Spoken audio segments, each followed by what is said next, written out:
नमस्कार मेरे बच्चों। थर्मोडायनेमिक्स का आज आप लोगों को एनसीईआरटी की बैक एक्सरसाइज का लेक्चर मिलने वाला है। तो ये लेक्चर 1 नहीं है, ये लेक्चर 3 है आप लोगों के पास, ठीक है ना। क्योंकि इससे पहले आप लोगों को 2 लेक्चर में थ्योरी पढ़ा दी गई है। तो आज आप लोगों को थर्मोडायनेमिक्स का जो एनसीईआरटी की बैक एक्सरसाइज है उसकी यहाँ पर चीजें आप लोगों को मिलने वाली है। आइए जरा देखते हैं, ठीक है। एनसीईआरटी एनसीईआरटी बैक एक्सरसाइज, ठीक है, ये सब मिलेगा। देखते हैं। पहला क्वेश्चन यहां पर आप लोगों को पास किया है, ठीक है, कि एबीसीडी यहां पर आप लोगों को पास ऑप्शन है और क्वेश्चन दिया गया है कि ऊष्मागति की अवस्था फलन एक राशि है। यानी अवस्था फलन का मतलब आप लोगों को बताना है। तो मैंने आप लोगों को जो परिभाषा बताई थी अवस्था फलन और पथ फलन की, तो मैंने अवस्था फलन के बारे में क्या बोला था?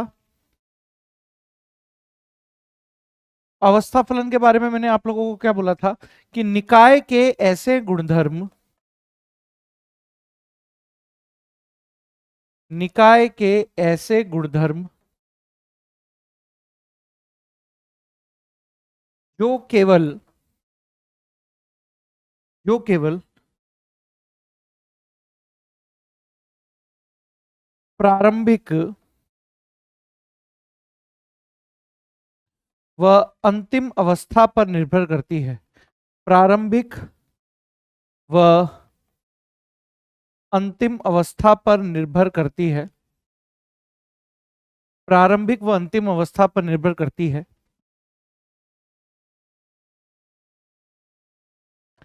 दिए गए पथ पर निर्भर नहीं करती।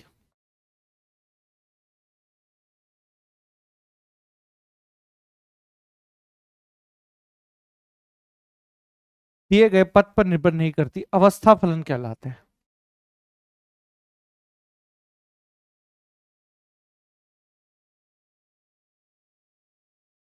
ठीक है। जैसे एग्जाम्पल मैंने आप लोगों को लिखवा रखा था बेटा आप लोगों के पास कि एंथैल्पी, ठीक है।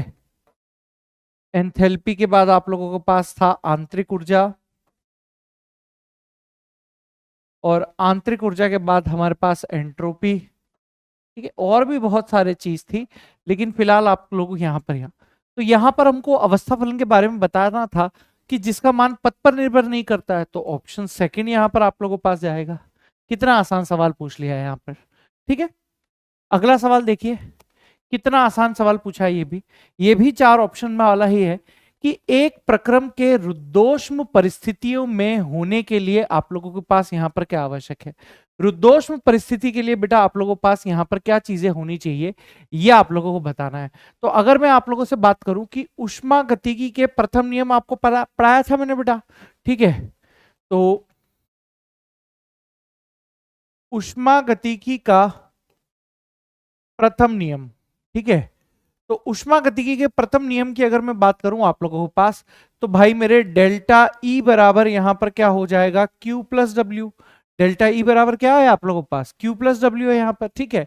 और अगर मैं ऊष्मागतिकी के प्रथम नियम की बात करूं, तो रुद्धोष्म परिस्थिति में आप लोगों को बताया गया है मेरे दोस्त, क्या है, रुद्धोष्म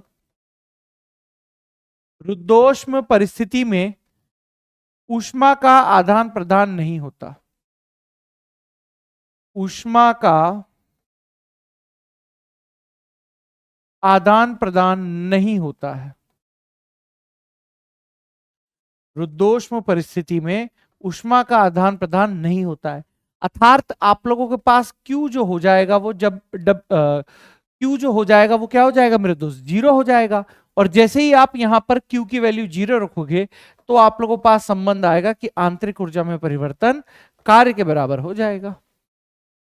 तो यहां पर Q आप लोगों के पास जीरो होना चाहिए। Option third is the right answer. कितना इजी क्वेश्चन है। अगला सवाल है, सभी तत्वों की एंथैल्पी उनकी संदर्भ अवस्था। अब यहां संदर्भ अवस्था लैंग्वेज से आप कंफ्यूज हो गए होंगे। भाई संदर्भ अवस्था को आप मानक भी बोल सकते हो, मानक अवस्था, मानक अवस्था बोल दीजिए, या फिर इंग्लिश की टर्म बोल दीजिए, स्टैंडर्ड कंडीशन, स्टैंडर्ड कंडीशन यानी सभी तत्वों की जो एंथैल्पी है उनकी मानक अवस्था में क्या मानी जाती है बेटा, 0 मानी जाती है। जितने भी स्थायी तथा मानक तत्व होते हैं उनकी जो एंथैल्पी होती है वो कितनी मानी जाती है बेटा, स्टैंडर्ड कंडीशन में 0 मानी जाती है। तो मैं यहां लिख देता हूं सभी स्थायी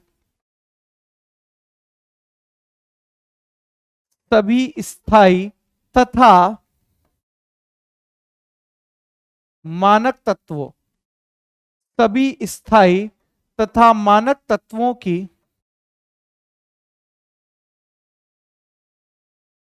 संदर्भ अवस्था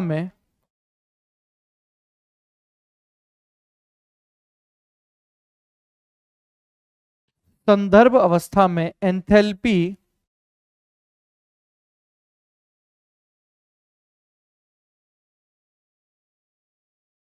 शून्य मानी जाती है।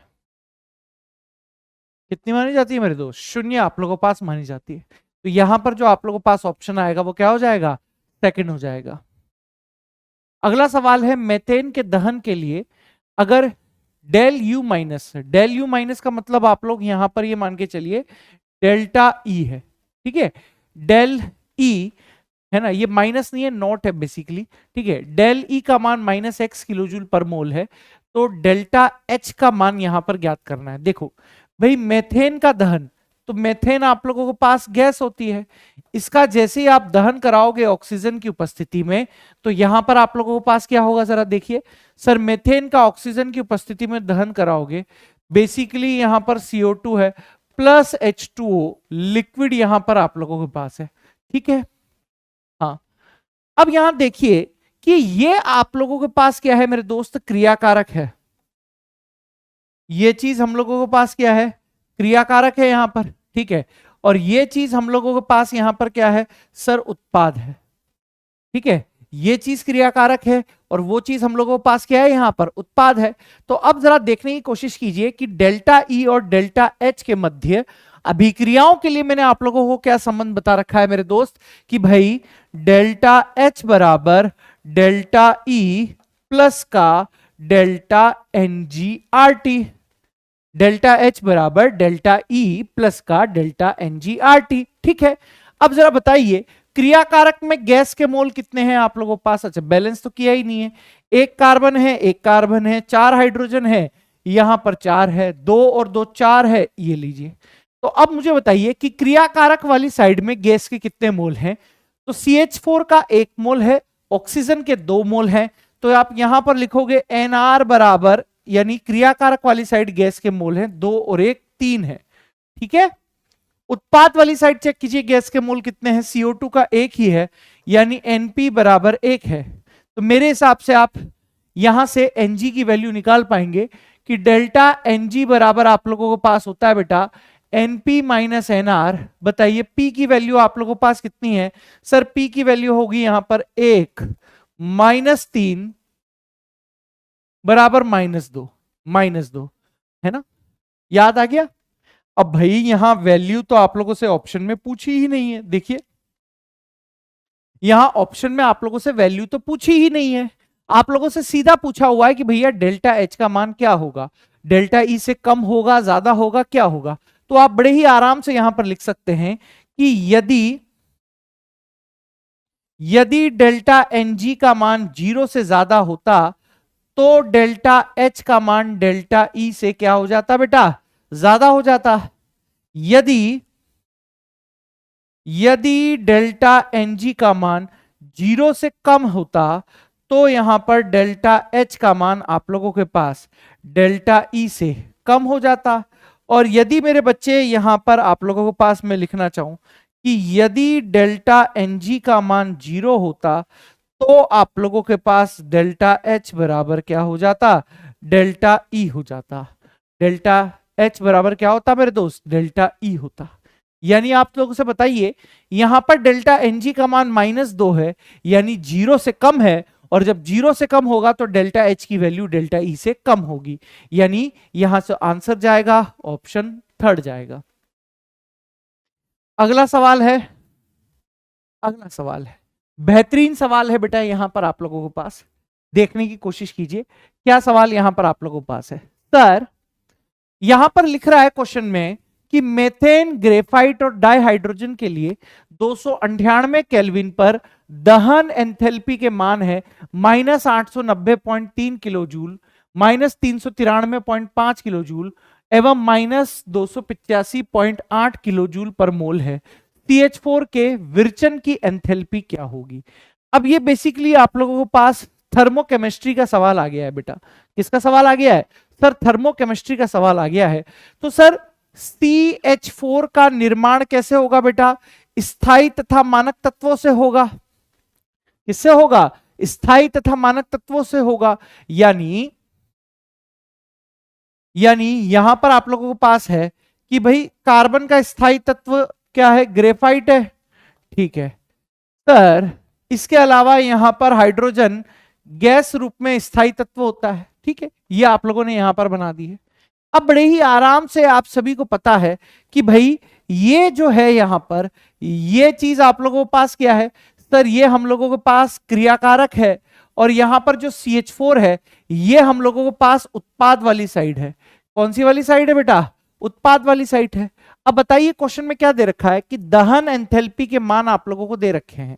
अब याद है कि विरचन की एंथैल्पी आप लोगों के पास है, तो इसके लिए अगर मैं बात करूं कि फॉर्मूला होता है बेटा आप लोगों के पास यहां पर डेल्टा H बराबर आप लोग यहां पर लिखेंगे उत्पाद की एंथैल्पी, उत्पाद की एंथैल्पी माइनस क्रियाकारक की एंथैल्पी।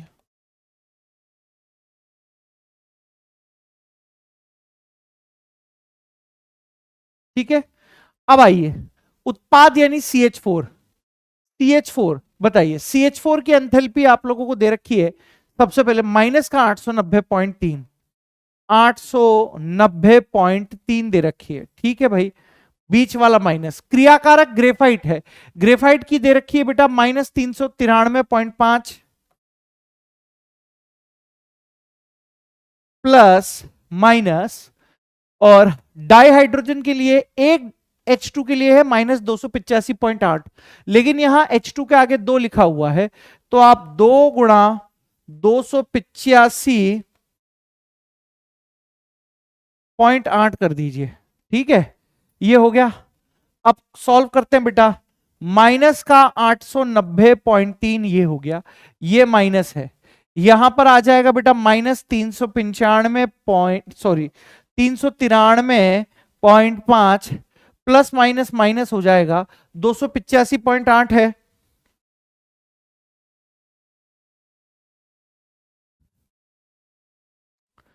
दो सौ पिचासी पॉइंट आठ गुणा 2, 571.6 आप लोगों के पास है, 571.6 आप लोगों के पास है। ठीक है सर, ये दोनों माइनस वाले आपस में जुड़ जाएंगे तो -890.3 माइनस यहां पर आइए क्या होगा 393.5 और 393.5 प्लस 571.6, 965.1 आप लोगों के पास आ गया, माइनस का 965.1 यहां पर आ गया। ठीक है, तो ये माइनस का 890.3 माइनस माइनस प्लस 965.1, जब इसको सॉल्व करोगे तो आपके पास जो आंसर आएगा वो आएगा बेटा प्लस का 74.8, प्लस का 74.8 किलो जूल। आंसर यहां पर आप लोगों के पास आ जाएगा।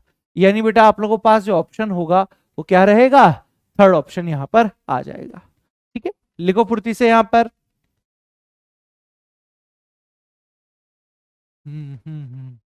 कुछ गड़बड़ लग रही है यार, माइनस प्लस के खेल में ही गड़बड़ हो जाती है। विरचन की एंथैल्पी लिख दी थी, अच्छा दहन का मान दे रखा है और फॉर्मूला अपन ने विरचन का लगा दिया। नहीं नहीं नहीं नहीं नहीं नहीं नहीं, विरचन की तो लिख दी है अभिक्रिया, इसमें उल्टा लगेगा फॉर्मूला। ये होगा आप लोगों के पास क्रियाकारक की एंथैल्पी माइनस का उत्पाद की एंथैल्पी।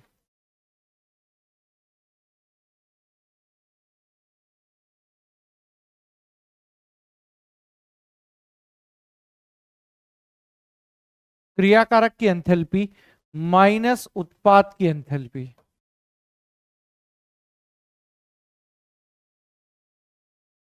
माइनस उत्पाद की एंथैल्पी, ठीक है। तो अब ये सारा प्रोसेस ही उल्टा हो जाएगा। अब ये सारा का सारा प्रोसेस ही आप लोगों का उल्टा हो जाएगा। कहने का मतलब क्या है, क्रियाकारक में आप लोगों के पास ग्रेफाइट और हाइड्रोजन को जोड़ना पड़ेगा, यानी -393.5, ठीक है, प्लस माइनस माइनस यहां पर होगा डाइहाइड्रोजन के लिए 2 × 285.8, ठीक है, माइनस माइनस उत्पाद की जगह आप लोगों के पास मेथेन है, तो ये हो जाएगा बेटा -890.3 यहां पर आप लोगों के पास होगा, ठीक है। तो अभी किया था अपन लोगों ने, एक बार फिर से मैं लिख देता हूं आप लोगों के पास कि ये होगा माइनस का 393.5 प्लस माइनस माइनस हो गया है 285.8 गुणा 2, ये 571.6, ठीक है, माइनस माइनस प्लस हो जाएगा 890.3, ठीक है।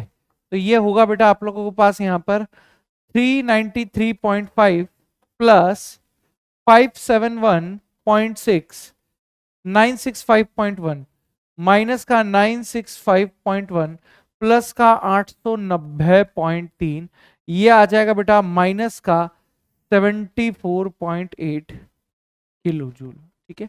गलती हो गई थी, क्षमा चाहता हूं आपसे, ठीक है। यहां हल्की सी ही गलती से आपका क्वेश्चन गलत हो सकता है, तो प्लस नहीं आएगा बेटा, माइनस आएगा, ठीक है। अगला सवाल है, एक अभिक्रिया A plus B give C plus D Q. अब आप ये देखिए कि यहां पर क्या बोल रहा है क्वेश्चन में कि A प्लस बी, यहां पर आप लोगों के पास है C प्लस डी, ठीक है। अब देखिए ये चीज हम लोगों के पास क्रियाकारक है, ये जो चीज है बच्चों ये क्या है आप लोगों के पास क्रियाकारक है, और यहां पर ये जो चीज आप लोगों के पास है ये क्या है आप लोगों के पास उत्पाद है। ये चीज क्या है बेटा यहां पर उत्पाद है। अब यहां क्रियाकारक से जब उत्पाद आप लोगों के पास बन रहा है तो क्यों ऊष्मा उत्सर्जित हो रही है, ये उत्सर्जित ऊष्मा को बता रहा है। ये आप लोगों के पास किसको दिखा रहा है बेटा, उत्सर्जित ऊष्मा को यहां पर दिखा रहा है। दैट मींस यहां पर आप लोगों के पास ये ऊष्माक्षेपी अभिक्रिया का उदाहरण हो गया है। ये आप लोगों के पास किसका उदाहरण हो गया बेटा, ऊष्माक्षेपी का उदाहरण हो गया है। और चूंकि ऊष्माक्षेपी अभिक्रिया है, मैं यहां पर लिख दूंगा कि ऊष्माक्षेपी अभिक्रिया के लिए, ऊष्माक्षेपी अभिक्रिया के लिए जो डेल्टा एच का साइन होता है वो कैसा होता है आप लोगों के पास, नेगेटिव होता है। ऊष्माक्षेपी अभिक्रियाओं के लिए डेल्टा एच का साइन कैसा होता है मेरे बच्चे, नेगेटिव होता है। और एंट्रोपी परिवर्तन धनात्मक पाया गया है, यानी डेल्टा एस जो आप लोगों के पास है वो कैसा है मेरे बच्चे, धनात्मक है। डेल्टा एस कैसा है मेरे बच्चे, यहां पर धनात्मक है। और आप सभी को बताना है कि अभिक्रिया संभव होगी कि नहीं होगी, और आप सभी को पता है कि भाई डेल्टा जी बराबर आप लोगों के पास होता है सर डेल्टा एच माइनस का टी डेल एस, यही होता है। अब डेल्टा एच दे रखा है मेरे बच्चे नेगेटिव में, और ये दे रखा है आप लोगों को पॉजिटिव में, तो भाई सीधी सिंपल सी बात है सर डेल्टा जी का मान नेगेटिव आएगा, और जब भी डेल्टा जी का मान नेगेटिव आता है तो भैया अभिक्रिया स्वतः होती है, अभिक्रिया स्वतः होती है। अभिक्रिया कैसी होती है मेरे दोस्त, स्वतः होती है। तो यहां पर आप लोगों के पास जो ऑप्शन आएगा किसी भी ताप पर यहां पर स्वतः हो जाएगी, किसी भी ताप पर, ठीक है। सर अगला सवाल यहां पर आप लोगों के पास है, देखिए एक प्रक्रम में निकाय के द्वारा 701 जूल ऊष्मा अवशोषित होती है एवं 394 जूल कार्य किया जाता है। इस प्रक्रम में आंतरिक ऊर्जा में कितना परिवर्तन होगा, यह आप लोगों के पास यहां पर सवाल है। अब आइए देखने की कोशिश कीजिए कि क्या यहां पर बोल रहा है कि सर एक प्रक्रम है यानी एक सिस्टम है, यहां पर निकाय है सिस्टम है, ठीक है, ये निकाय है यानी सिस्टम है। अब आप जरा देखने की कोशिश कीजिए यहां पर, ये निकाय और सिस्टम जो है ये 701 जूल ऊष्मा को अवशोषित कर रहा है। यानी यहां पर मैंने आप लोगों के पास ये क्यू ऊष्मा को अवशोषित किया है और ये अवशोषित कर रहा है, इसलिए पॉजिटिव साइन आया है 701 जूल। और बोल रहा है कि निकाय के द्वारा 394 जूल कार्य किया जा रहा है। यानी निकाय के द्वारा कार्य किया जा रहा है, द्वारा देखो निकाय पर कार्य होता तो प्लस 394 लिखता, लेकिन निकाय द्वारा कार्य हो रहा है इसलिए यहां पर लिखा जाएगा माइनस का 394 जूल। कितना लिखा जाएगा? माइनस का 394 जूल। ठीक है, अब देखिए क्वेश्चन में बोल रहा है कि इस प्रक्रम में आंतरिक ऊर्जा में कितना परिवर्तन आप लोगों के पास होगा। तो भैया सभी को आपको याद है, मैंने आप लोगों को ऊष्मागतिकी का प्रथम नियम पढ़ाया था, बोलो हाँ सर पढ़ाया है। तो मैं यहां पर बड़े ही आराम से लिखूंगा ऊष्मागतिकी का प्रथम नियम।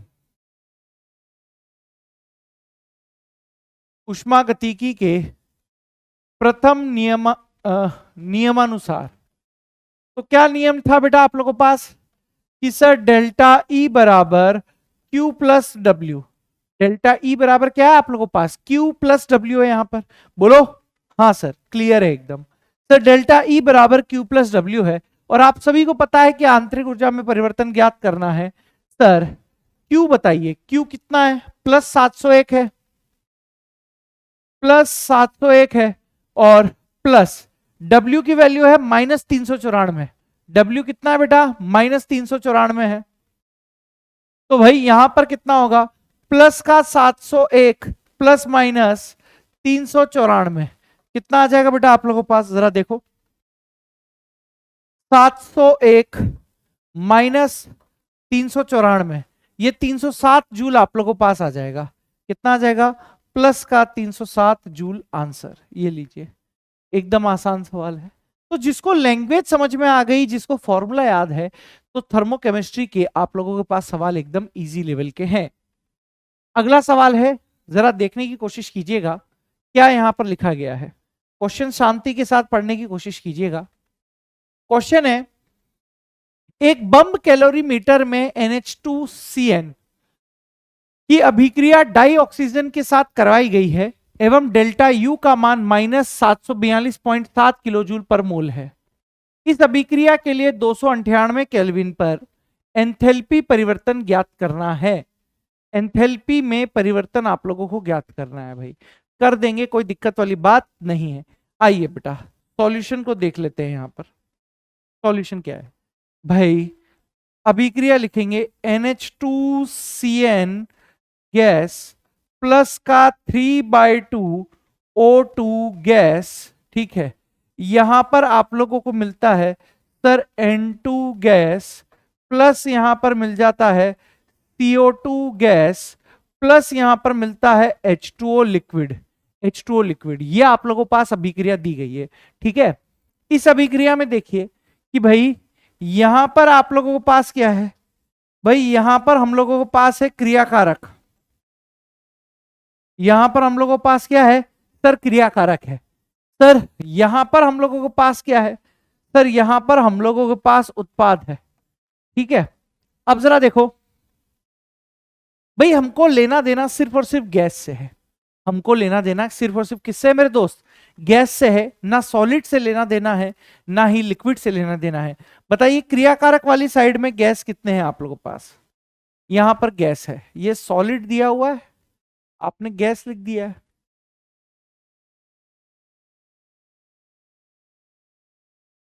यहां सॉलिड है, यहां गैस दिया हुआ है। क्या माने? क्या माने?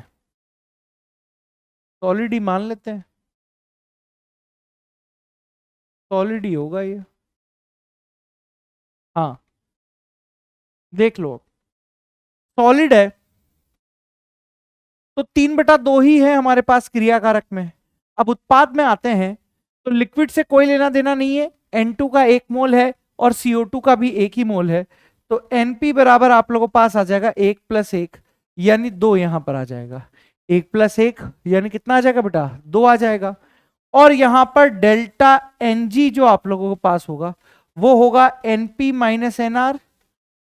डेल्टा Ng क्या होगा बेटा, NP - NR होगा। बताइए प्रोडक्ट वाली साइड में आप लोगों के पास कितने हैं बेटा, 2 मोल हैं, 2 - 3/2 यानी कितना बचेगा बेटा, 0.5 बचेगा आप लोगों के पास। कितना बचेगा, 0.5। ये तो हम लोगों ने यहां पर डेल्टा Ng निकाल लिया, ठीक है। अब एंथैल्पी में परिवर्तन निकालना है और आपको पता है कि क्या होता है कि डेल्टा H बराबर डेल्टा E प्लस का डेल्टा NgRT, यही चीज होती है आप लोगों के पास। हाँ सर, डेल्टा E का वैल्यू आप लोगों को दे रखा है -742.7 प्लस जूल है तो कोई दिक्कत नहीं है। Ng की वैल्यू 0.5 है आप लोगों के पास यहां पर, ठीक है। R की वैल्यू जूल में 8.314 है और 298 में यहां पर टेम्परेचर है। अच्छा, वो किलो जूल है तो इसको भी किलो जूल में बदलने के लिए 1000 का डिवाइड करना पड़ेगा, ठीक है। अब आगे आइए, अब आगे आइए, क्या होगा यहां पर कैलकुलेशन कर लेते हैं।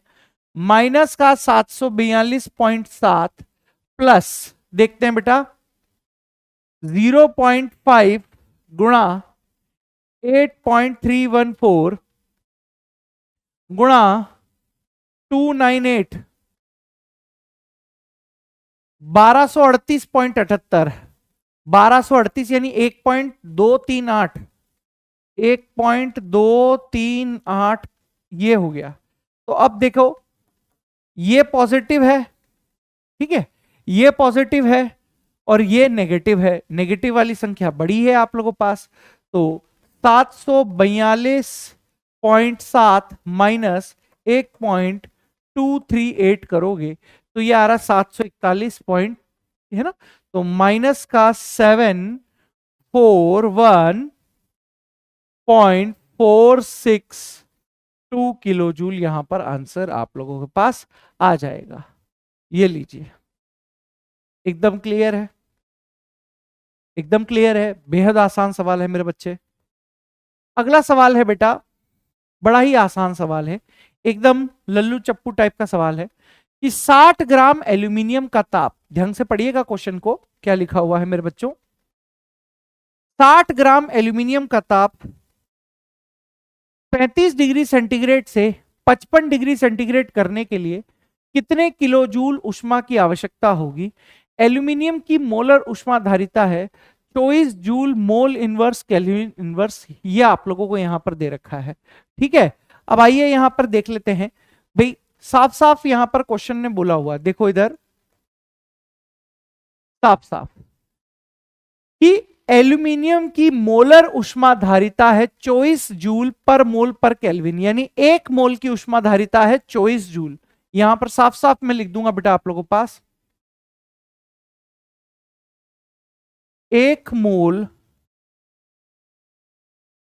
मोल एल्यूमिनियम की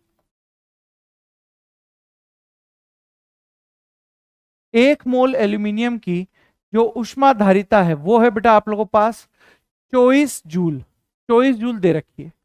अब एल्यूमिनियम के एक्चुअली में कितने मोल हैं उसके लिए आप लोगों को इंफॉर्मेशन दी गई है 60 ग्राम एल्यूमिनियम, ठीक है। तो जरा बताइए, ग्राम में मात्रा आप लोगों के पास दे रखी है एल्यूमिनियम की 60 ग्राम है, आपको एल्यूमिनियम का परमाणु भार या अणुभार के बारे में जानकारी है 27 ग्राम होता है यहां पर। तो यहां से आप क्या निकाल सकते हैं बेटा, मोल निकाल सकते हैं एल्यूमिनियम के।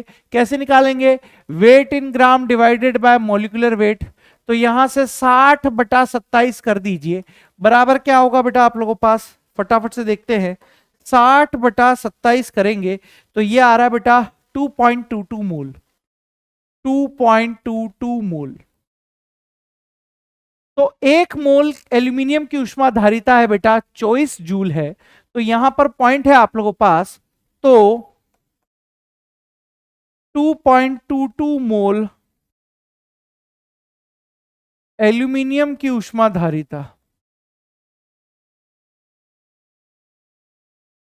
बराबर होगा बेटा 24 गुणा 2.22, 24 गुणा 2.22 यहां पर हो जाएगा। ठीक है, चलिए चेक करके देखते हैं। 24 गुणा 2.22 यहां करोगे तो ये 53.28 जूल आ जाएगा आप लोगों के पास। क्या आ जाएगा बेटा? 53.28 जूल यहां पर आप लोगों के पास आ जाएगा। क्या आ जाएगा? 53.28 जूल। क्लियर है? ओके, अब इतनी चीज क्लियर है। अब हम लोगों को पूछा हुआ है कि कितनी ऊष्मा की आवश्यकता होगी, तो मैं ऐसे लिख सकता हूं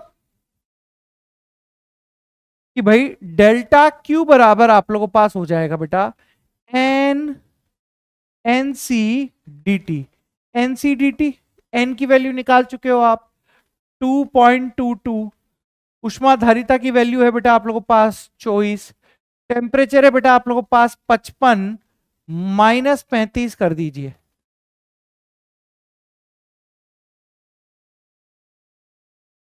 ये लीजिए, चलिए सॉल्व करते हैं बेटा। क्या आएगा? 2.22 गुणा 24 गुणा 20, 1065 पॉइंट, ये हो गया बेटा आप लोगों के पास 1065.6 जूल। और किलो जूल में 1000 का भाग दे दोगे 1.065 किलो जूल। दोनों ही आंसर है, दोनों ही आंसर है। जो आप लोगों को उचित लगे आप यहां पर दे सकते हो। वही चल रहा माहौल एकदम, अभी कोई टेंशन ही नहीं है, कोई टेंशन ही नहीं है, एकदम माहौल जबरदस्त चल रहा है। हम्म,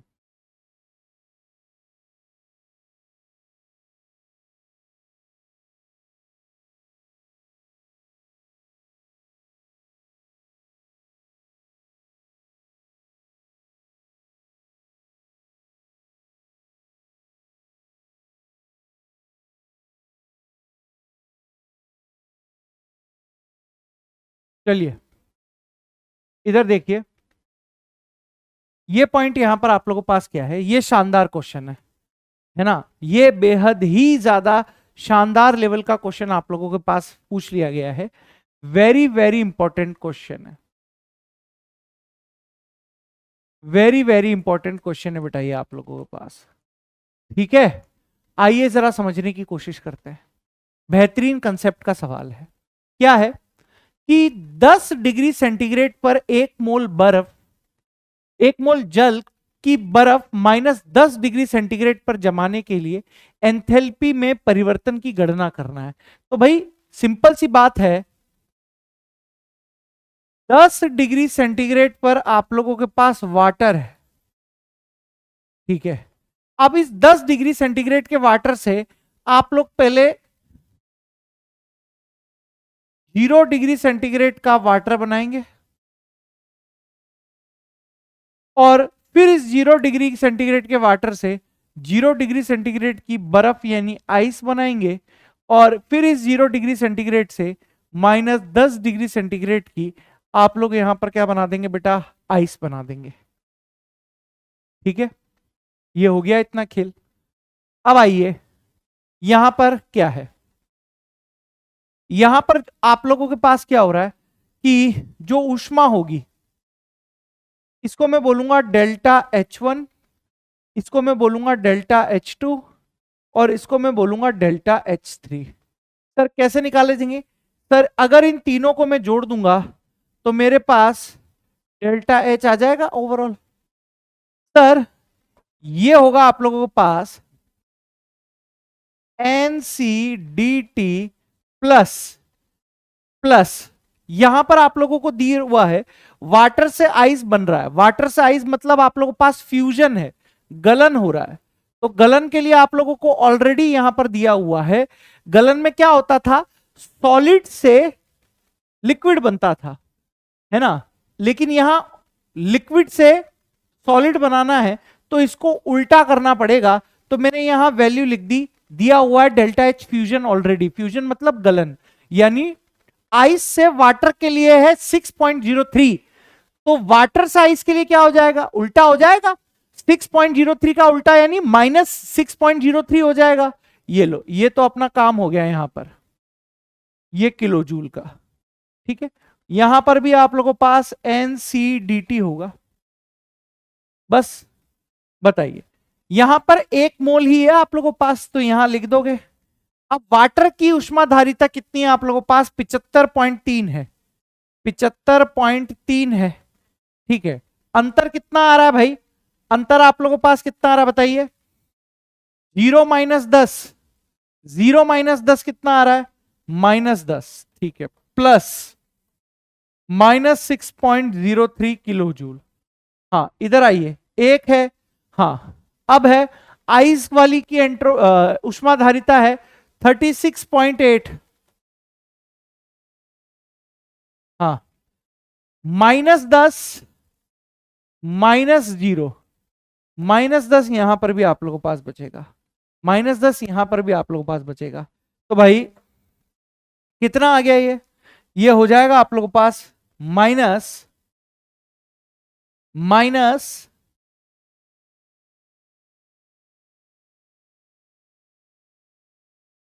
753, -753। अब किलो जूल, ये तो जूल में है, -6.03 किलो जूल,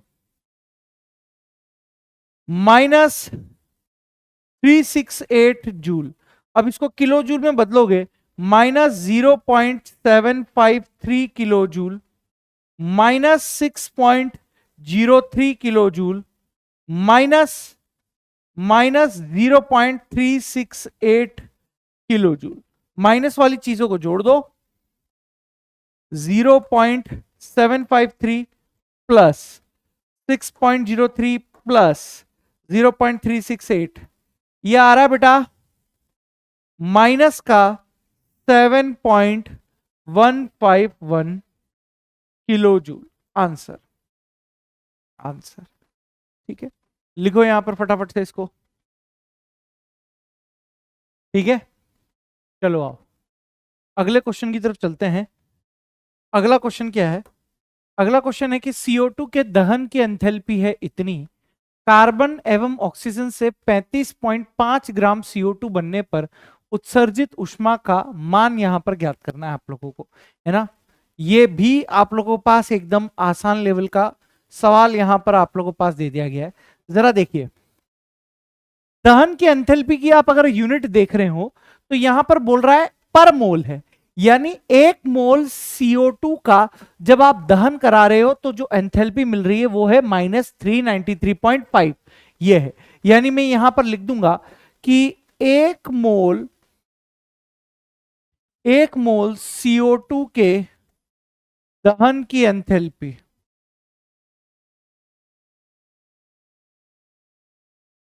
1 मोल CO2 के दहन की एंथैल्पी ये कितनी है बेटा आप लोगों के पास, माइनस का -393.5 किलो जूल, ये आप लोगों के पास है। माइनस का 393.5 किलो जूल आप लोगों को पास यहां पर दे दिया है।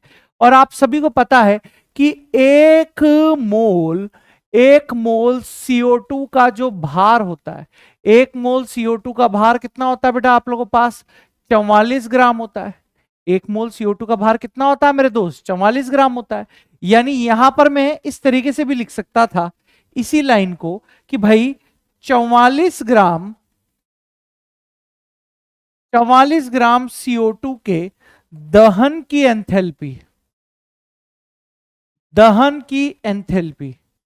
ठीक है, 44 ग्राम CO2 के दहन की एंथैल्पी ये आप लोगों के पास कितनी हो जाएगी बेटा, -393.5 किलो जूल। ठीक है, तो 44 ग्राम के लिए इतनी है। तो अगर मैं 1 ग्राम के लिए लिखना चाहूं मेरे बच्चे, 1 ग्राम के लिए, तो आप यहां पर लिख दोगे -393.5 डिवाइडेड बाय 44 किलो जूल। ठीक है, और क्वेश्चन में हम लोगों से पूछा गया है कि 35.2 ग्राम CO2 बनने पर, तो यहां पर मैं लिखूंगा आप लोगों के पास कि भाई 35.2 ग्राम CO2 के दहन की आप लोगों के पास -393.5 डिवाइडेड बाय 44 इंटू 35.2, ठीक है, ये आप लोगों के पास हो जाएगा। तो यहां पर क्या होगी वैल्यू, जरा देखने की कोशिश करो। 393.5 गुणा 35.2, 13851, 13851.2 divided by 44, 13851.2 divided by 44, 13851.2 divided by 44, ये करोगे तो आ जाएगा माइनस, मतलब माइनस तो है ही सही, तो आएगा 314.8।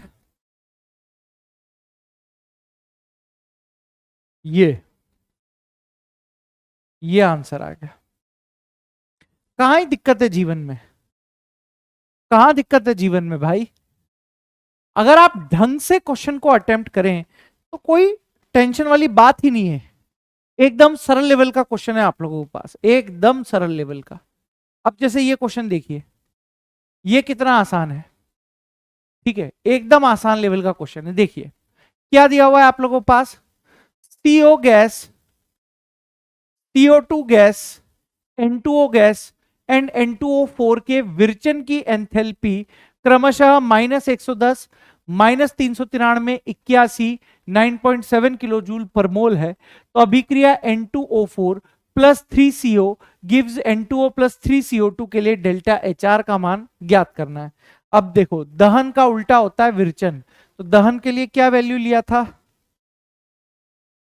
दहन के लिए अपन ने लिया था क्रियाकारक की एंथैल्पी माइनस, यानी HR माइनस HP किया था, यहां HP माइनस HR करेंगे। तो यहां पर सॉल्यूशन देख लेते हैं क्या आप लोगों के पास होगा। थर्मोकेमिस्ट्री का सवाल है बेटा आप लोगों के पास।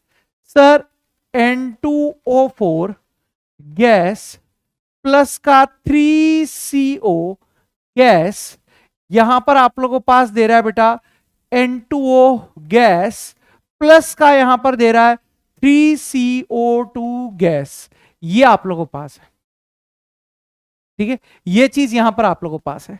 अब जरा यहां पर आप देखने की कोशिश कीजिए कि सर ये चीज यहां पर आप लोगों के पास क्रियाकारक है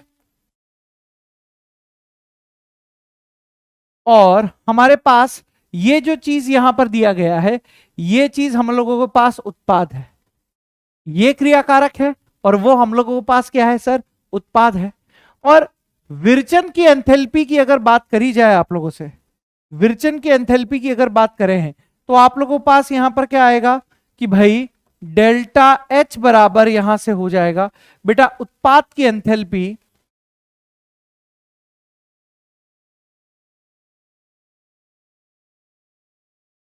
उत्पाद की एंथैल्पी माइनस क्रियाकारक की एंथैल्पी।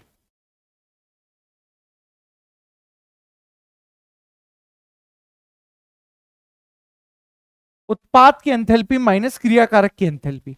अब बताइए उत्पाद में N2O है, ठीक है, N2O आप लोगों के पास 81 हो गया प्लस 3CO2, यानी यहां से 3 गुणा -393 आप लोगों के पास हो जाएगा, माइनस क्रियाकारक में क्या है N2O4, N2O4 यानी 9.7 प्लस 3CO है बेटा, CO यानी यहां पर लिखूंगा 3 गुणा -110, ठीक है। चलिए सॉल्व करते हैं बेटा, ये हो जाएगा 81, ठीक है, प्लस माइनस माइनस हो जाएगा और यहां पर देखते हैं 393 गुणा 3, 1179, ठीक है, माइनस 9.7, ठीक है, प्लस माइनस माइनस हो जाएगा। यहां पर आप लोगों के पास होगा 110 गुणा 3, 330 आप लोगों के पास हो जाएगा, 330। चलिए आगे देखते हैं, यहां पर है 1179 माइनस 81, ये हो रहा है माइनस का 1098 माइनस, सर यहां पर क्या है 330 माइनस 9.7 ये हो रहा है बेटा आप लोगों के पास माइनस का 320.3 माइनस 1098 माइनस माइनस प्लस 320.3 आप लोगों के पास हो गया। ठीक है, अब इसको सॉल्व कर लीजिए। 1098 माइनस 320.3 माइनस का 7.7 किलो जूल यहां पर आंसर आ जाएगा। बेहद आसान लेवल का सवाल है, एकदम आसान लेवल का सवाल है बेटा, एकदम ही आसान लेवल का सवाल आप लोगों को यहां पर दे दिया गया है। ठीक है, आइए अगला सवाल यहां पर आप लोगों के पास क्या है। अगला सवाल देखिए, अगला सवाल यहां पर दिया गया है मेरे दोस्त, एक अभिक्रिया आप लोगों के पास दे रखी है। क्या है जरा देखने की कोशिश कीजिएगा। एक अभिक्रिया है N2 गैस, ठीक है,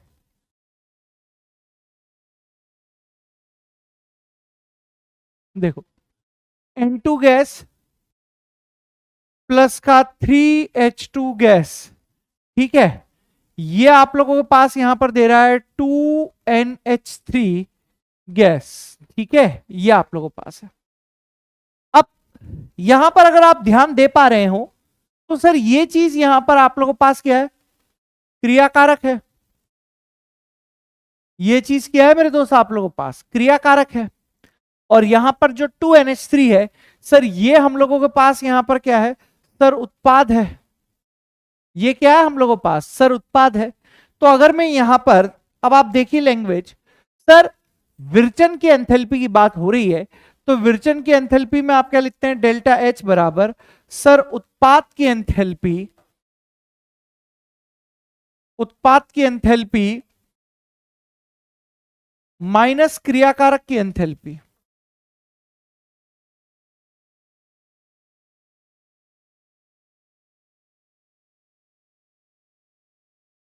उत्पाद की एंथैल्पी माइनस क्रियाकारक की एंथैल्पी यहां पर हो जाएगा। ठीक है, अब जरा बताओ, क्रियाकारक में आप लोगों के पास N2 और H2 है, तो मैं यहां पर लिखूंगा N2 तथा H2, N2 तथा H2 मानक तथा स्थायी तत्व हैं।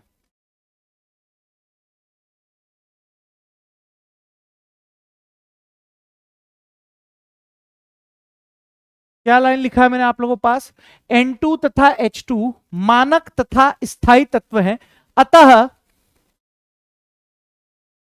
अतः इनकी एंथैल्पी, अतः इनकी एंथैल्पी शून्य मानी जाती है। अभी इससे जस्ट पहले वाला क्वेश्चन मैंने आपको करवाया था, संदर्भ एंथैल्पी वाला, याद है। तो N2 और H2 मानक तथा स्थायी तत्व हैं, अतः इनकी एंथैल्पी क्या मानी जाती है मेरे दोस्त, शून्य मानी जाती है। इनकी एंथैल्पी क्या मानी जाती है बेटा आप लोगों के पास, शून्य यहां पर मान ली जाती है। कहने का मतलब है डेल्टा H की वैल्यू दे रखी है -92.4, ठीक है, उत्पाद की जगह आएगा बेटा 2 इंटू NH3 की एंथैल्पी, और यहां क्रियाकारक में तो N2 की भी 0 होगी, H2 की भी 0 होगी, तो ये शून्य हो गया है आपके पास। तो यहां से आप निकाल लेंगे NH3 की एंथैल्पी, NH3 की एंथैल्पी हो जाएगी बेटा -92.4 बटा 2, ये हो जाएगा 2 चौके 8, 2 छिंग 12, ये हो गया -46.2 किलो जूल। ये लीजिए, ये आंसर। 2 लाइन का सवाल था, 2 लाइन का सवाल था मेरे दोस्त। इतने आसान लेवल के क्वेश्चन आप लोगों के पास है, ठीक है, एकदम इतने आसान लेवल के क्वेश्चन आप लोगों के पास यहां पर चल रहे हैं। एकदम माहौल बनाया हुआ है आप लोगों ने तो, ठीक है। अगला क्वेश्चन देखिए,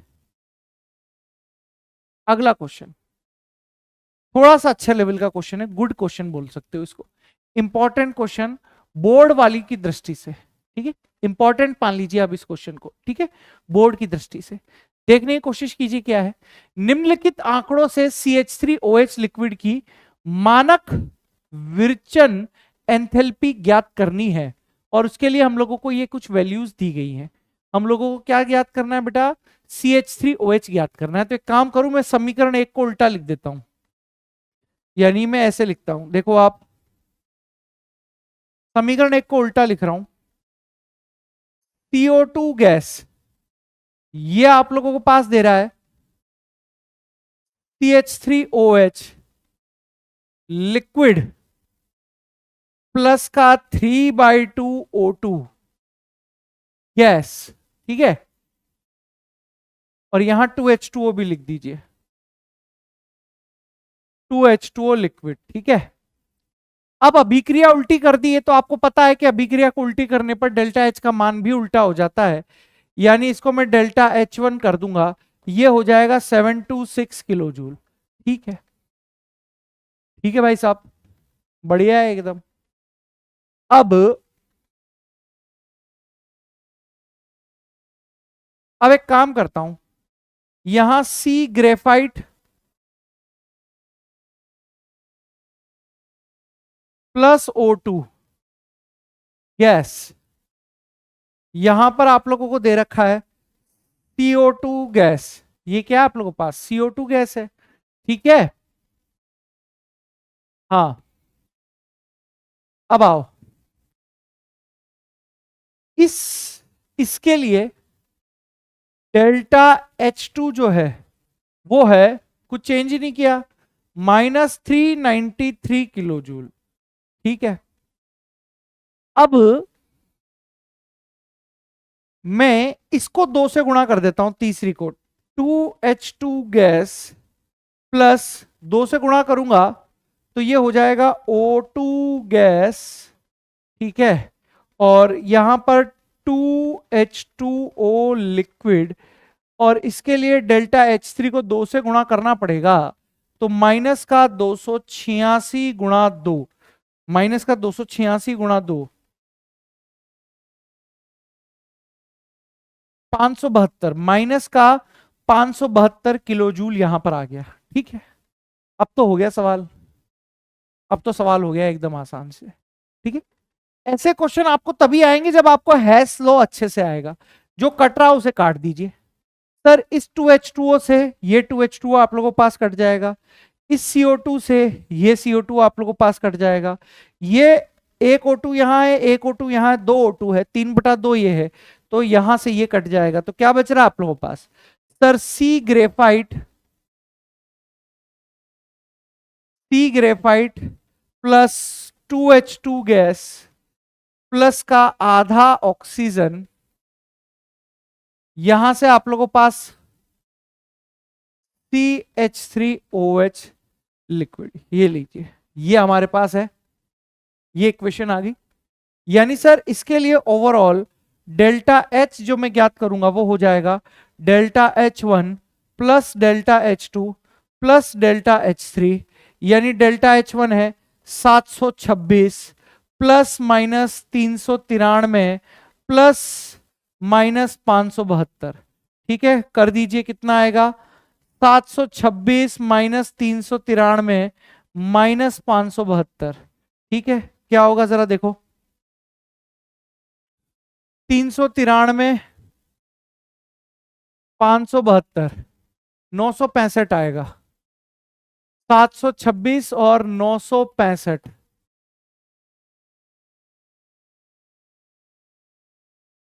-23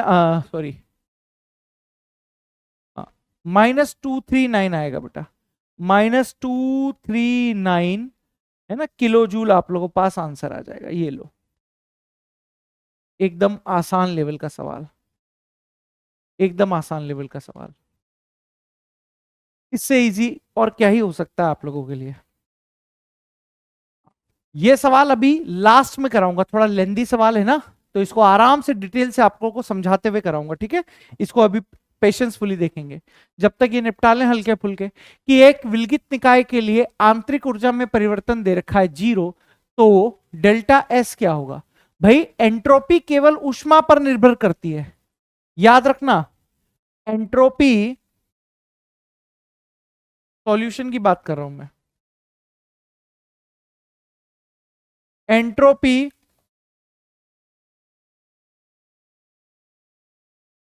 ऊष्मा के प्रवाह पर निर्भर करती है।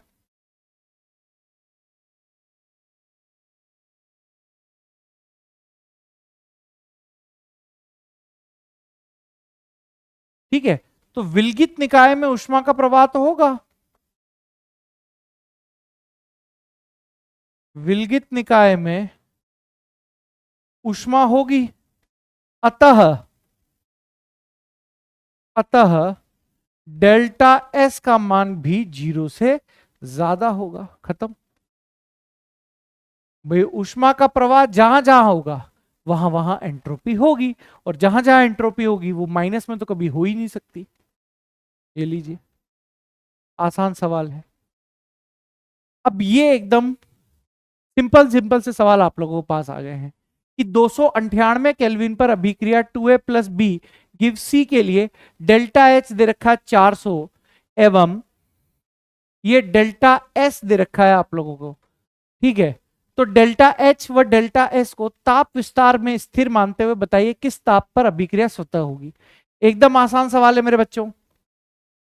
आप लोगों को गिब्स मुक्त ऊर्जा के बारे में तो जानकारी है, डेल्टा जी बराबर डेल्टा एच माइनस का टी डेल एस होता है। और अगर मैं यहां पर बात करूं कि भैया साम्यावस्था पर, साम्यावस्था पर साम्यावस्था पर अगर बात करें तो डेल्टा जी बराबर 0 हो जाएगा। तो यहां पर आप लोगों के पास डेल्टा एच बराबर क्या होगा, टी डेल एस होगा। डेल्टा एच बराबर क्या होगा आप लोगों के पास, टी डेल एस यहां पर होगा। तो यहां पर अगर मैं टी की बात करूंगा तो वो हो जाएगा delta H divided by delta S. Delta H कितना है बेटा आप लोगों के पास, 400 किलो जूल, और डेल्टा एस कितना है सर, 0.2 किलो जूल यहां पर। तो इधर देखने की कोशिश करो, 400 डिवाइडेड बाय 0.2, यानी आप लोगों के पास 2000 केल्विन यहां पर आंसर आ जाएगा। ये लीजिए, कहां ही दिक्कत है, कहां दिक्कत है बताइए, एकदम आसान है। ठीक, यहां पर आइए, इस सवाल को देखिए मेरे बच्चों।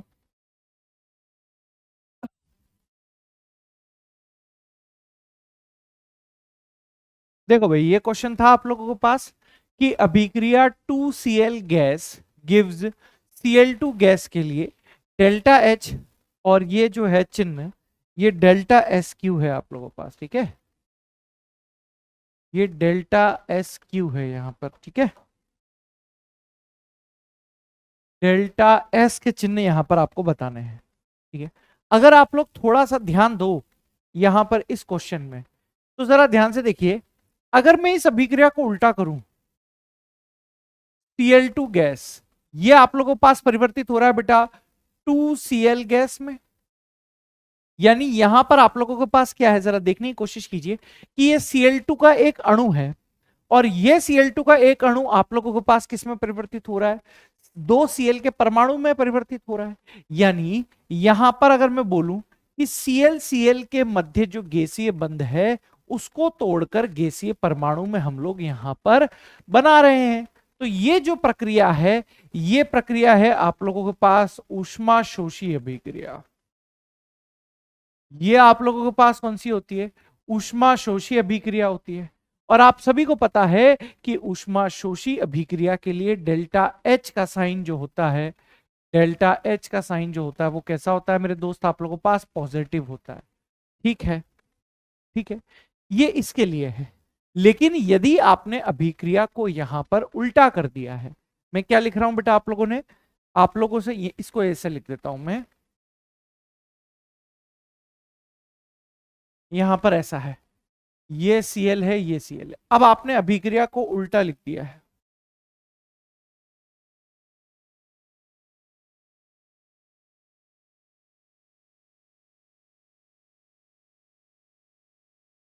जैसे ही मैं अभिक्रिया को उल्टा लिखूंगा तो यहां पर 2Cl गैस, यहां पर Cl2 गैस। ठीक है, अब पहले अभिक्रिया ऊष्मा शोषी थी, अब अभिक्रिया आप लोगों के पास यहां पर क्या हो जाएगी मेरे दोस्त, ऊष्मा शेपी हो जाएगी। अब अभिक्रिया ऊष्मा शेपी आप लोगों को पास हो जाएगी, है ना। तो यहां पर डेल्टा एच का जो साइन होगा वो आप लोगों के पास क्या हो जाएगा मेरे दोस्त, नेगेटिव हो जाएगा। डेल्टा एच का साइन क्या हो जाएगा मेरे दोस्त, आप लोगों के पास नेगेटिव यहां पर हो जाएगा। ठीक है, अब आप बताइए कि इस अभिक्रिया में ये चीज आप लोगों के पास क्या है मेरे दोस्त, क्रियाकारक है। हाँ, ये चीज यहां पर आप लोगों के पास क्या है सर, उत्पाद है। ये चीज क्रियाकारक है, ये चीज आप लोगों के पास क्या है दोस्त, उत्पाद है। यानी अगर मैं आप लोगों से बात करूं तो भैया डेल्टा एनजी का मतलब आप लोगों के पास होता है सर उत्पाद के गैसीय मोल माइनस क्रियाकारक के गैसीय मोल। बताइए, उत्पाद में बेटा आप लोगों के पास Cl2 के आगे कुछ नहीं लिखा हुआ है तो एक मानेंगे, तो एक लिख दिया है। बताइए क्रियाकारक में Cl के आगे 2 लिखा हुआ है तो 1 माइनस 2 आप करेंगे तो ये वैल्यू -1 आप लोगों के पास आ जाएगी। ये वैल्यू क्या आने वाली है बेटा आप लोगों के पास, -1 आने वाली है। तो अगर मैं यहां पर बात करूं आप लोगों से, जरा ध्यान से समझने की कोशिश कीजिए। यहां पर डेल्टा एनजी की वैल्यू नेगेटिव है तो डेल्टा एस भी आप लोगों के पास नेगेटिव ही होगा। डेल्टा एस नेगेटिव है, डेल्टा एच आप लोगों के पास नेगेटिव है ना, ये आप लोगों के पास नेगेटिव आ गया है। तो ये मैंने आप लोगों के पास चिन्ह बता दिए हैं इस अभिक्रिया में। बताइए क्या ही टेंशन थी और क्या ही लॉजिक इस सवाल में आप लोगों से पूछ लिया गया था। सर अगला सवाल आप लोगों के पास है, यहां पर जरा सवाल को समझने की कोशिश कीजिए। क्या है सवाल, है मेरे प्यारे बच्चों आप लोगों के पास कि एक अभिक्रिया दे रखी है 2A gas plus B gas और ये आप लोगों को दे रहा है बेटा 2D गैस। ठीक है, इस अभिक्रिया के लिए डेल U आप लोगों को दे रखा है। अच्छा, ये डेल U या फिर आप इसे आंतरिक ऊर्जा भी बोल सकते हैं, डेल E भी बोल सकते हैं, एक ही चीज है। डेल्टा S दिया हुआ है और हमें पूछा हुआ है कि भैया डेल्टा G की गणना कीजिए और साथ ही साथ ये भी बताइए कि अभिक्रिया स्वतः होगी या नहीं होगी। देखिए बेटा, आप लोगों को ये चीज का अंदाजा होना चाहिए कि डेल्टा G का फॉर्मूला जो होता है वो होता है आप लोगों के पास delta H minus T del S. हमारे पास बेटा रूम टेम्परेचर पर यह अभिक्रिया हो रही है तो तापमान तो है, हमारे पास डेल्टा एस तो है, लेकिन हमारे पास डेल्टा एच नहीं है। यानी डेल्टा जी निकालने के लिए सबसे पहले जो हमको आवश्यकता पड़ेगी वो पड़ेगी बेटा डेल्टा एच की। किसकी आवश्यकता पड़ेगी सर, डेल्टा एच की आवश्यकता पड़ेगी। तो यहां पर अगर मैं आप लोगों से बात करूं कुछ इस तरीके से, सॉल्यूशन अगर मैं करूं आप लोगों से, ठीक है, सॉल्यूशन यहां पर क्या हो सकता है जरा देखिए, 2A gas, 2A gas plus का B गैस और यहां पर आप लोगों के पास आ रहा है बेटा 2D gas, 2D gas, 2A gas plus B gas, यहां पर आप लोगों के पास आ रहा है बेटा 2D गैस। ठीक है, और यहां पर अगर मैं आप लोगों से बात करूं सर, ये पॉइंट आप लोगों के पास है क्रियाकारक, ये पॉइंट आप लोगों के पास क्या है दोस्त, क्रियाकारक यहां पर है। और सर ये पॉइंट आप लोगों के पास क्या है, यहां पर उत्पाद है। ठीक है, ये पॉइंट क्रियाकारक है और वो पॉइंट आप लोगों के पास क्या है दोस्त, उत्पाद है। मतलब यहां पर बड़ा ही सीधा सा है कि बता दीजिए कि सर आपने पढ़ा होगा एक रिलेशन डेल्टा एच बराबर डेल्टा ई प्लस का delta N G R T. ये संबंध आप लोगों के पास आंतरिक ऊर्जा और एंथैल्पी के मध्य आपको बताता था वैल्यूज। हाँ सर, डेल्टा एनजी अगर निकालें तो बताइए उत्पाद वाली साइड में आप लोगों के पास डी के आगे 2 लिखा हुआ है यानी एनपी की वैल्यू 2 हो गई है। सर क्रियाकारक वाली साइड में बी के आगे कुछ नहीं है तो 1 माना जाएगा, ए के आगे 2 लिखा हुआ है यानी क्रियाकारक के मोल गिनूं तो बी का 1, ए के 2, यानी एनआर बराबर यहां पर आप लोगों के पास 3 आ जाएगा। और यहां से अगर मैं डेल्टा एनजी निकालूं तो वो हो जाएगा एनपी माइनस एनआर। एनपी की वैल्यू है 2 माइनस 3 बराबर -1। 2 माइनस 3 बराबर क्या आ जाएगा, -1 यहां पर आप लोगों के पास आ जाएगा। ठीक है, तो करते हैं डेल्टा एच बराबर डेल्टा ई की वैल्यू कितनी है बेटा, -10.5 किलो जूल यहां पर है, प्लस डेल्टा एनजी की वैल्यू है -1, आर की वैल्यू देखो जूल में ही रखनी पड़ेगी तो 8.314 रूम टेम्परेचर पर अभिक्रिया मानेंगे अगर कुछ नहीं दिया हुआ है, यानी 25 डिग्री सेंटीग्रेड है, यानी बेटा केल्विन में बदलोगे 25 डिग्री सेंटीग्रेड को तो 298 केल्विन यहां पर आ जाएगा। आगे इस करते हैं, डेल्टा एच बराबर माइनस का 10.5 किलो जूल, ठीक है, प्लस माइनस माइनस हो जाएगा, यहां पर आप लोगों के पास आ जाएगा 8.314 इंटू 298 हो जाएगा। ये वैल्यू जूल में आ रही है, लेकिन आगे वाली किलो जूल में है, तो इसको भी किलो जूल में बदलना पड़ेगा। किलो जूल में कैसे बदलेंगे, 1000 का आप डिवाइड कर दीजिए यहां पर, तो ये लीजिए, ये 1000 का डिवाइड आपने कर दिया है, ठीक है। तो डेल्टा एच बराबर -10.5 किलो जूल माइनस, अब इसको सॉल्व कर लेते हैं यहां पर।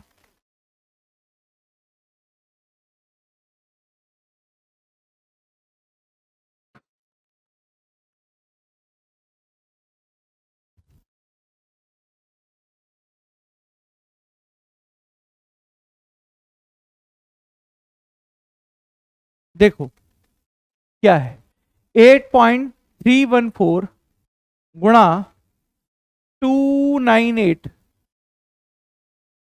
2477 है, 1000 का भाग दोगे 2.477 आ जाएगा, 2.477, ठीक है। तो यहां से जो आप लोगों के पास डेल्टा एच आएगा मेरे दोस्त, वो कितना आएगा जरा देख लेते हैं, 10.5 प्लस 10.5 प्लस 2.477, 12.9 माइनस का 12.97 किलो जूल यहां से आप लोगों के पास आ गया मेरे दोस्त डेल्टा एच। आप लोगों ने डेल्टा एच निकाल लिया है यहां पर, ठीक है, बिना किसी प्रॉब्लम के आप लोगों ने यहां पर क्या निकाल दिया मेरे दोस्त, डेल्टा एच निकाल दिया। अब आ रही है बात हमारे पास डेल्टा जी की। तो फॉर्मूला आप सभी को याद है, डेल्टा जी बराबर होता है बेटा डेल्टा एच माइनस का टी डेल एस। बताइए डेल्टा जी बराबर क्या होता है, डेल एच माइनस का T del S. Del H आप लोगों ने निकाल लिया है, कितना है, माइनस का 12.97 माइनस का 298, डेल एस की वैल्यू है माइनस का 44.1, ठीक है। किलो जूल में बदलने के लिए 1000 का भाग दे दिया है, किलो जूल में बदलने के लिए। चलिए, तो यहां पर आप लोगों के पास क्या होगा जरा देखो, यहां पर क्या होगा जरा देखो, -12.97 माइनस 298 इंटू 44.1, हाँ 1000 का भाग दोगे तो ये आ जाएगा बेटा आप लोगों के पास, एक मिनट, प्लस माइनस माइनस हो ही रहा है, ठीक है। हाँ, यहां यहां आप करोगे तो ये आ जाएगा -13.14, -13.14, ठीक है। तो यहां से आप लोगों के पास क्या आ रहा है बेटा, -12.97 प्लस 13.14, तो ये वैल्यू आप लोगों के पास किस में आ रही है जरा देखो, 13.14 माइनस 12.97, ये आ रही है प्लस का 0.17, प्लस का 0.17 आप लोगों के पास आ रहा है, ठीक है। क्या आ रहा है बेटा, प्लस का 0.17 आ रहा है। और चूंकि यहां पर डेल्टा जी की वैल्यू मेरे दोस्त पॉजिटिव में आ रही है, देखिए ये डेल्टा जी की वैल्यू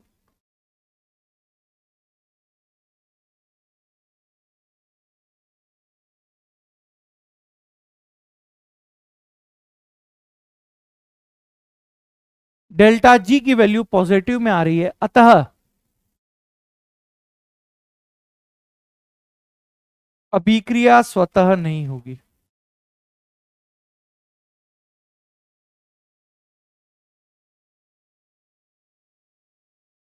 ठीक है, ठीक है, इतनी चीज क्लियर है। हाँ भाई, अगली चीज पर आते हैं, अगले क्वेश्चन पर आते हैं मेरे प्यारे बच्चों। अगला क्वेश्चन यहां पर आप लोगों के पास क्या दिया गया है, बेहद ही आसान लेवल का सवाल है। 300 केल्विन पर 300 केल्विन पर एक अभिक्रिया के लिए साम्य स्थिरांक है 10, तो डेल्टा ये जी नॉट है, ये है ना, ये जी नॉट है। जी नॉट का मान क्या होगा, आर की वैल्यू आप लोगों को दे रखी है।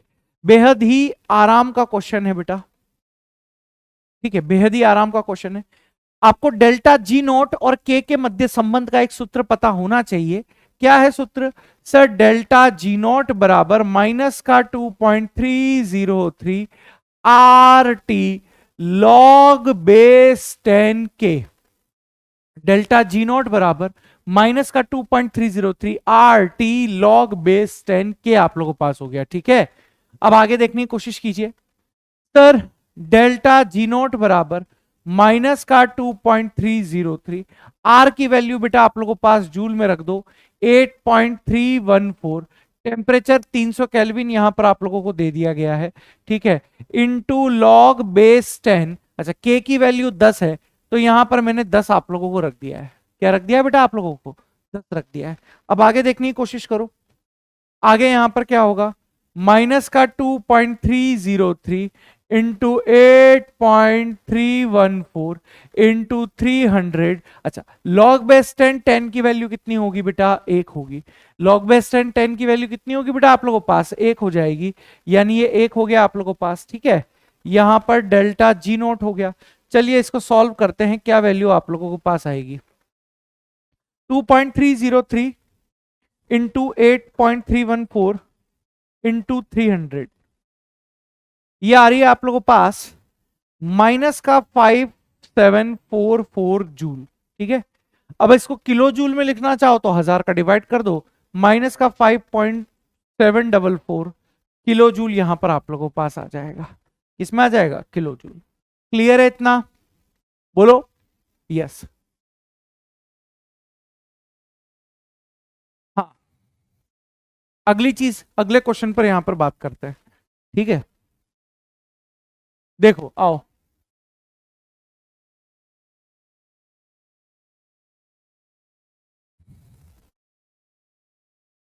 क्या है क्वेश्चन? निम्नलिखित अभिक्रियाओं के आधार पर एनओ गैस के उष्मागतिकी स्थायित्व पर टिप्पणी करनी है कि क्या यहां पर आप लोगों के पास रहेगा और क्या नहीं रहेगा, ठीक है। एनओ के उष्मागतिकी स्थायित्व पर हम लोगों को यहां पर टिप्पणी करनी है। जरा ध्यान से देखने की कोशिश कीजिए फटाफट से। देखो ये क्वेश्चन क्या है कि निम्नलिखित अभिक्रियाओं के आधार पर एनओ के उष्मागतिकी स्थायित्व पर टिप्पणी लिखनी है। अब आप देखिए, आपको यह चीज पता होनी चाहिए कि अगर डेल्टा एच का साइन बेटा आप लोगों के पास नेगेटिव है तो वो अभिक्रिया आप लोगों के पास क्या रहने वाली है बेटा? उष्माक्षेपी अभिक्रिया रहने वाली है। कौन सी अभिक्रिया रहने वाली है? उष्माक्षेपी अभिक्रिया रहने वाली, ठीक है। और अगर डेल्टा एच का साइन बेटा आप लोगों के पास पॉजिटिव है तो वो अभिक्रिया आप लोगों के पास उष्मा शोषी अभिक्रिया रहने वाली है। कौन सी रहने वाली है? उष्मा शोषी। डेल्टा एच का साइन नेगेटिव है तो उष्माक्षेपी, डेल्टा एच का साइन पॉजिटिव है तो उष्मा शोषी अभिक्रिया है। अब जरा पॉइंट समझने की कोशिश कीजिए, यहां पर क्या पॉइंट है आप लोगों के पास? पॉइंट बड़ा ही सिंपल है। अगर मैं आप लोगों के पास बात करूं, हाफ N2 गैस प्लस का हाफ O2 गैस, यहां पर आप लोगों को दे रहा है NO गैस, और यहां पर है डेल्टा H नॉट की वैल्यू है बेटा आप लोगों के पास 90,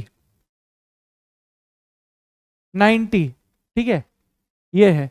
अब अगर इस अभिक्रिया को मैं उल्टा कर दूं, इस अभिक्रिया को मैं उल्टा कर रहा हूं यहां पर, ठीक है, उल्टा लिख देता हूं मैं इसको। उल्टा कैसे लिखूंगा? NO गैस हाफ N2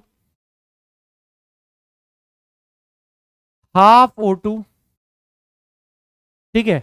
और इस अभिक्रिया के लिए जो डेल्टा एच का साइन होगा, अब अभिक्रिया उल्टी हो गई है तो डेल्टा एच का साइन भी उल्टा हो जाएगा। ये हो जाएगा माइनस का 90 किलो जूल। क्या हो जाएगा? माइनस का 90 किलो जूल। और सर दूसरी अभिक्रिया जो है वो है एनओ गैस प्लस का हाफ O2 गैस, यहां पर यह है NO2 गैस, ठीक है। इसके लिए डेल्टा एच का मान है -75 किलो जूल, -75 किलो जूल, ठीक है। अब जरा आप ये समझने की कोशिश कीजिए कि यहां पर ये जो माइनस चिन्ह आप लोगों के पास आ रहा है, ये माइनस ये बता रहा है कि ऊष्मा उत्सर्जित हो रही है।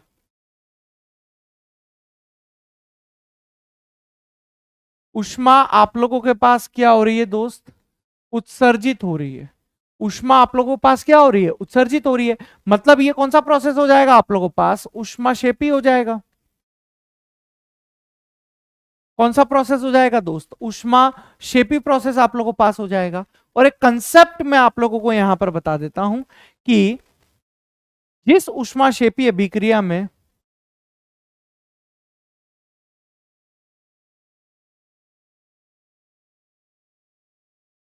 जिस ऊष्माक्षेपी अभिक्रिया में जितनी ज्यादा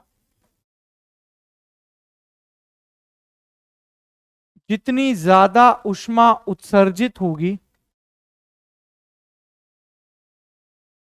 क्या लाइन लिख रहा हूं कि जिस ऊष्माक्षेपी अभिक्रिया में जितनी ज्यादा ऊष्मा उत्सर्जित होगी,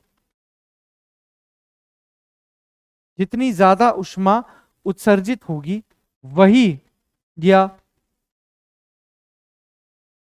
उस अभिक्रिया के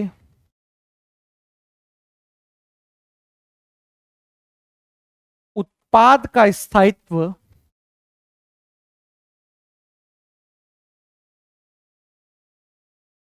अधिक व क्रियाकारक का स्थायित्व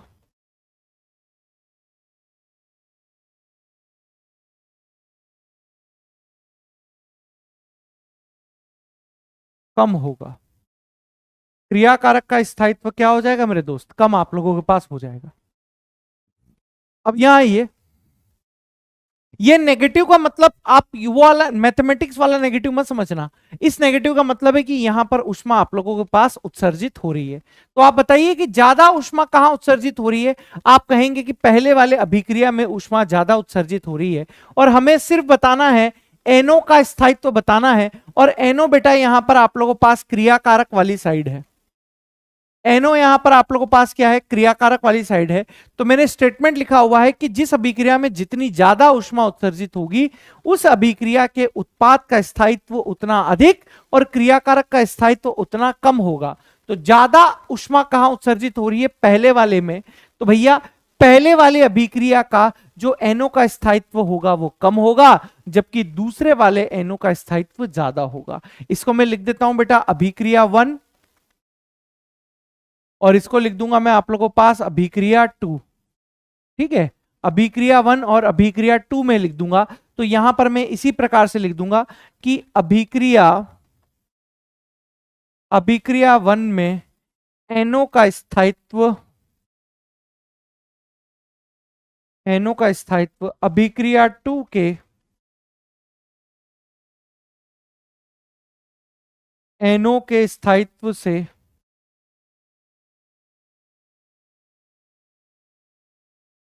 कम होगा। कम होगा। ये लीजिए, खत्म हो गया सवाल। लास्ट क्वेश्चन है, एक मोल H2O लिक्विड को मानक परिस्थिति में विरचित किया जाता है, तब परिवेश के एंट्रोपी में परिवर्तन की गणना कीजिए। और डेल्टा H फॉर्मेशन आप लोगों को दे रखा माइनस का 286 किलो जूल पर मोल यहां पर आप लोगों को पास है। ठीक है, एंट्रोपी में परिवर्तन आपको ज्ञात करना है। कैसे करेंगे जल्दी से बताइए, पढ़ लिया? अरे भाई आसान है यार, सिंपल सी बात है। परिवेश के एंट्रोपी में परिवर्तन हमको यहां पर ज्ञात करना है। देखो सभी को पता है, यहां पर आप लोगों को जो ये चीज दी हुई है, ये एंथैल्पी में परिवर्तन किसके लिए दिया गया है आपको? देखो ये एंथैल्पी में परिवर्तन आप लोगों को स्टैंडर्ड कंडीशन में पूछ रहा है, मतलब दिया हुआ है। ठीक है, ये तो H2O जल बनाना है अपन को। ठीक है, उत्क्रमणीय का है। हम्म, तो उत्क्रमणीय प्रोसेस के लिए ऐसे लिख सकता हूं मैं,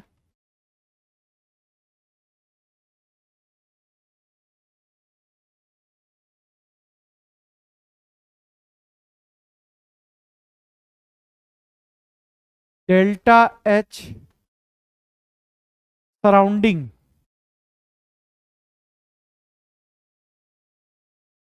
सराउंडिंग के लिए जो होगा,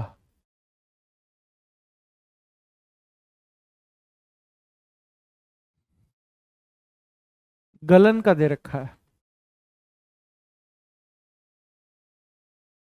तो ये अगर जल का हुआ, सराउंडिंग परिवेश लेना है अपन को, वही होगा। ये डेल्टा एच गलन वाला दे रखा है ना, यानी ये है सिस्टम के लिए -286, सराउंडिंग वाला हो जाएगा +286। ये किलो जूल, ये किलो जूल, अब हो जाएगा। तो डेल्टा एस बराबर डेल्टा एच बटे टी, सिंपल सा फॉर्मूला है।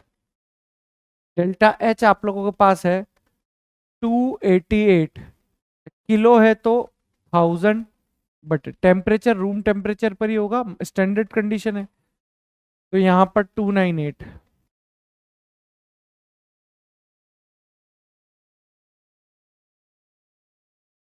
288 इंटू 1000 डिवाइडेड बाय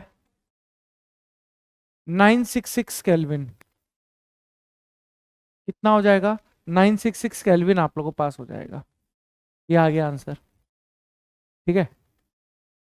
और एक क्वेश्चन आप लोगों का बचा हुआ था,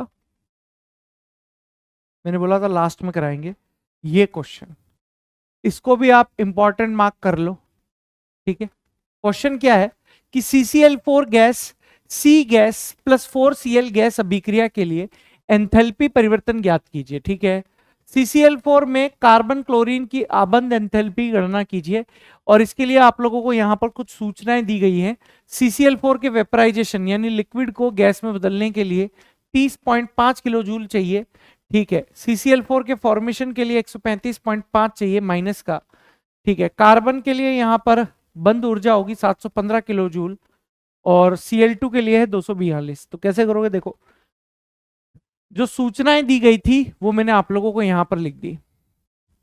CCl4 लिक्विड को गैस में बदला तो वेपराइजेशन, सॉलिड को गैस में बदला सब्लिनेशन, यहां पर गैसीय बंध को तोड़कर गैसीय परमाणु एटोमाइजेशन, और यहां पर C गैस +4Cl गैस मिलकर विरचन हो रहा है, तो यहां पर आप लोगों को पास हो गया CCl4 गैस। अब हमें बनाना ये था, अब ये कैसे बनेगा? ये इक्वेशन डिजायर्ड इक्वेशन हम लोगों की,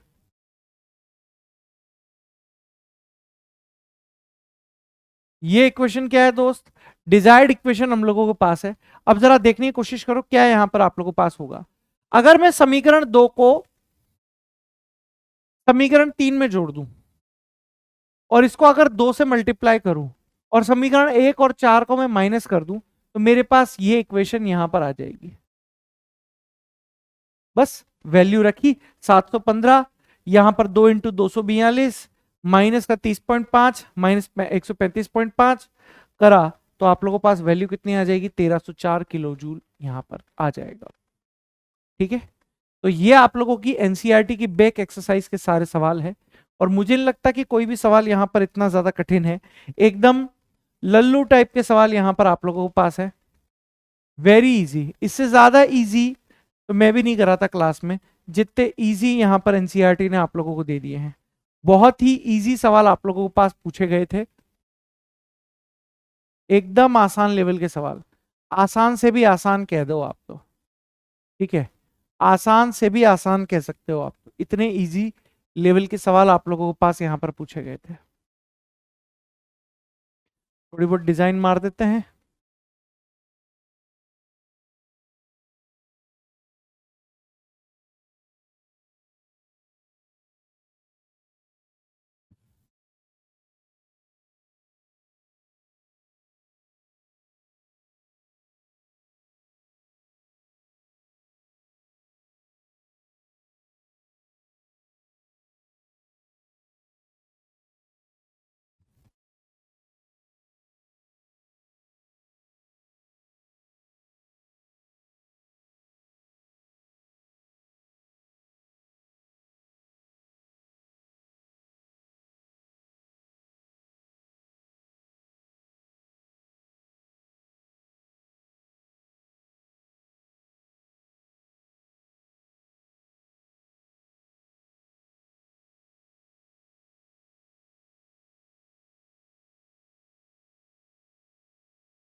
तो ये आपका पूरा का पूरा एकदम सारा कंप्लीट करा दिया दोस्त, ठीक है ना।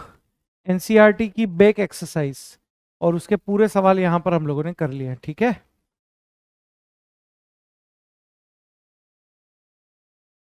चलिए मिलते हैं बेटा नेक्स्ट चैप्टर में आप लोगों से।